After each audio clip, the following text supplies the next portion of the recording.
think that it is essential that the nation have commerce, and export ice, and talk through a telegraph, and ride 30 miles an hour without a doubt, whether they do or not. But whether we should live like baboons or like men is a little uncertain.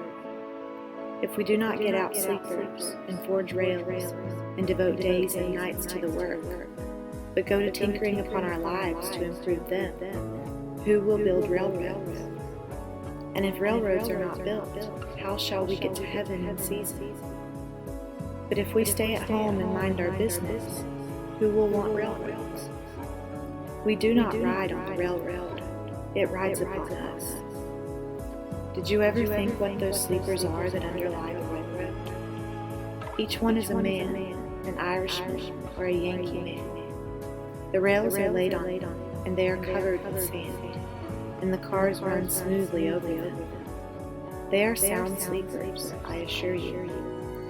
And every few years a new lot is laid down and run over, so that if some have the pleasure of riding on a rail, others have the misfortune to be ridden. And when they run over a man that is walking in his sleep, a supernumerary sleeper in the wrong position, and wake him up, they suddenly stop the cars and make a hue and cry about it, as if this were an exception. I am glad to know that it takes a gang of men for every 5 miles to keep the sleepers down and level in their beds as it is, for this is a sign that they may sometime get up again.